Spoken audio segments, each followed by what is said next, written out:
Hello बाळको, smart education में तमारुं स्वागत है। आपणे शीखी रह्या छीए धोरण 10 नो संभावना चेप्टरनो दाखला नंबर 21। आपणे क्वेश्चन रीड करिए। एक जत्थो 144 बोलपेन धरावे छे, तेमांथी 20 खामीयुक्त अने बाकीनी सारी छे। जो पेन सारी हशे तो नूरी पेन खरीदशे, परंतु जो ते खामीयुक्त हशे तो खरीदशे नहीं। दुकानदार यादच्छिक रीते एक पेन काढे छे अने तेने आपे छे, तो ते पेन खरीदशे तेनी संभावना केटली छे अने ते पेन नहीं खरीदे तेनी संभावना केटली छे। एटले आपणे टोटल 2 संभावना शोधवानी छे। आपणे कुल परिणामथी समनी शरूआत करीए। आपणे लखीए कुल परिणाम। कुल परिणाम एटले कुल संख्या। कुल संख्या आपणी पासे पेननी केटली छे 144, जेमां 20 खामीयुक्त छे अने बाकीनी छे ए खामी रहित छे। तो આપણે લખી દઈશું 144 પેન, જેમાં 20 પેન કેવી છે ખામી યુક્ત, તો બાકીની પેન કેટલી હશે 124 ખામી રહિત। આપણને ખબર હોવી જોઈએ બાળકો ખામી યુક્ત એટલે શું અને ખામી રહિત એટલે શું। ખામીયુક્ત એટલે ખરાબ પેન અને ખામી રહિત એટલે સારી। રહિત એટલે સારી, ખામી વગરની છે એમ। રહિતનો મતલબ વગરનું, એટલે ખામી રહિત, ખામી વગરની એટલે સારી પેન, અને ખામીયુક્ત એટલે ખરાબ પેન। હવે આપણે ઘટના એ જોઈએ। ઘટના એ શું છે આપણી? તે પેન ખરીદશે નહીં તેની સંભાવના। તો પેન ખરીદશે નહીં, તો ઘટના એ થવાના પરિણામ। એક પેન લેશે દુકાનદાર, એને એક પેન આપશે। જો તે ખામીયુક્ત સારી હશે તો લેશે, ખામીયુક્ત હશે તો ખરીદશે નહીં। પડી સમજ? જો સારી હશે તો લેશે। એટલે આપણે સારી કેટલી છે 114, તો આપણી પાસે તેના પરિણામ 124 મળવાના। તો આપણે લખીએ અહીંયા PA બરાબર ઘટના એ થવાના પરિણામ છેદમાં કુલ પરિણામ।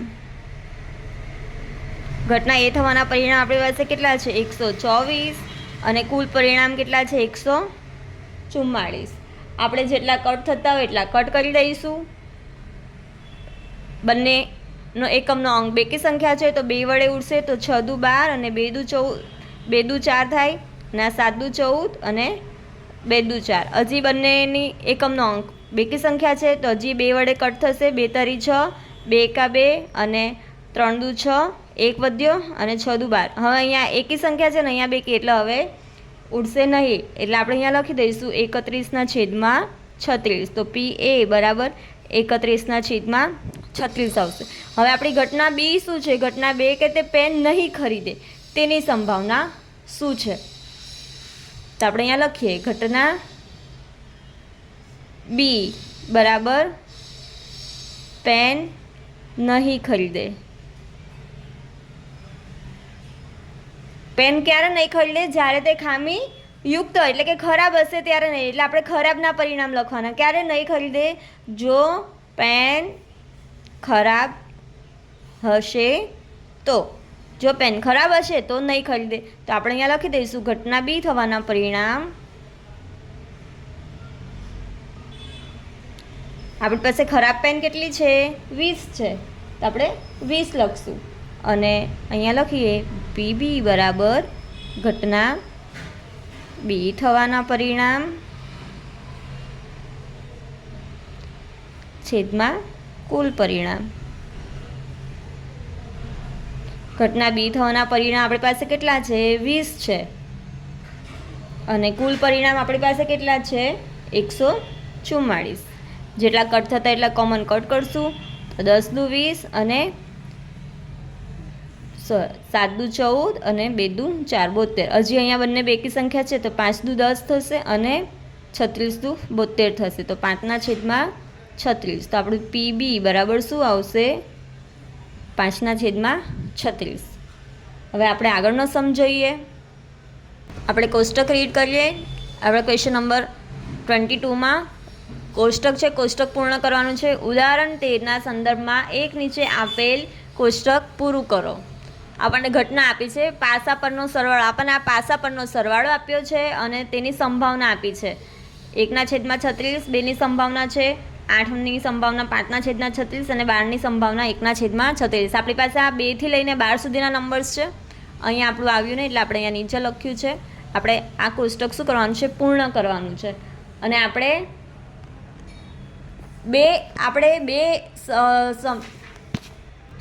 અહીંયા આ દાખલામાં આપણી પાસે 2 પાસા છે. એક ભૂરા રંગનો પાસો છે અને એક રાખડી રંગનો. એમ 2 પાસાને એક સાથે ઉછાળવામાં આવે છે અને તમામ શક્ય પરિણામો લખવાના છે આપણે. તો આપણી પાસે 2 પાસા છે. 2 પાસાનો સરવાળો આપણે આપેલો છે અમુક, અને અમુક આપણે શોધવાના છે. આપણે બધાની સંભાવના શોધવાની. તમે પુસ્તકમાં ઉદાહરણ 13 જોશો એટલે ઉદાહરણ 13નો આપણને દાખલો આપ્યો છે, એ હિસાબે આપણે કરવાનું છે. તો ચલો આપણે પહેલાં એની સંભાવના લખી જોઈએ. પહેલાં આપણે 2 પાસા આપ્યા છે. આપણી પાસે 2 પાસા છે. 2 પાસાને ઉછાળવામાં આવે તો તેની સંભાવના આપણે પહેલાં અહીંયા લખી દઈએ. તો 2 પાસા ઉછાળવામાં આવે તો તેની સંભાવના થઈ. આપણે આખું કોષ્ટક પૂર્ણ કરી દઈએ.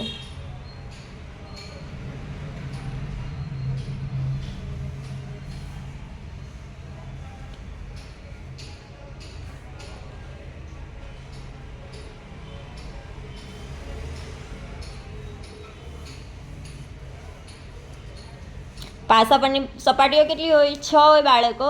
એટલે આપણે 1 થી લઈને 6 સુધીની સંભાવના આવી રીતે શોધશું. આ ઝડપથી આપણે આ પૂર્ણ કરી દઈએ.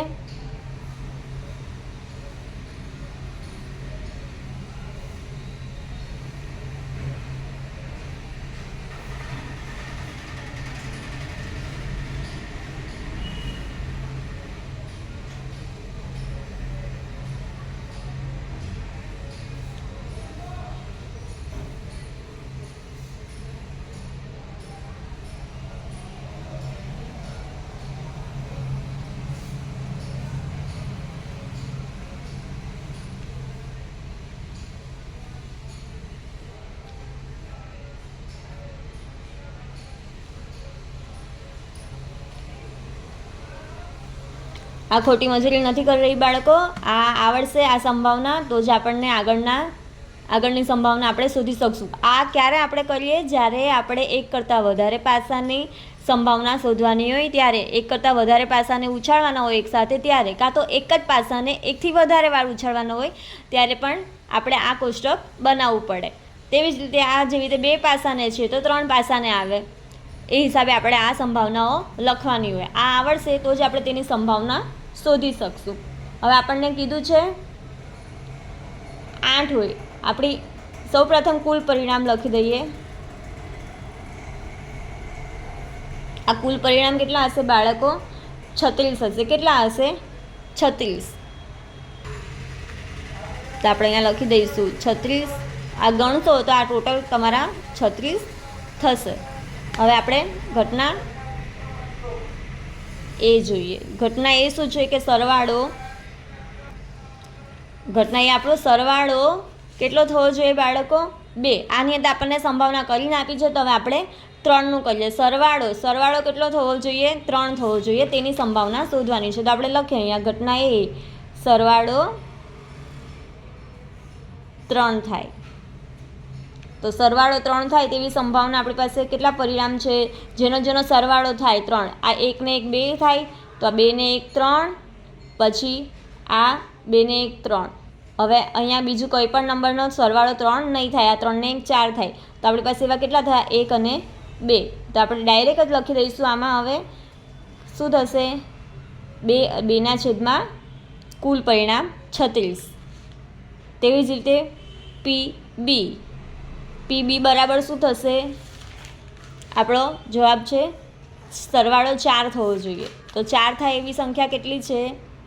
3 ને 1 4 1, 2 ને 2 4, 3 ને 1 4, 1 2 3.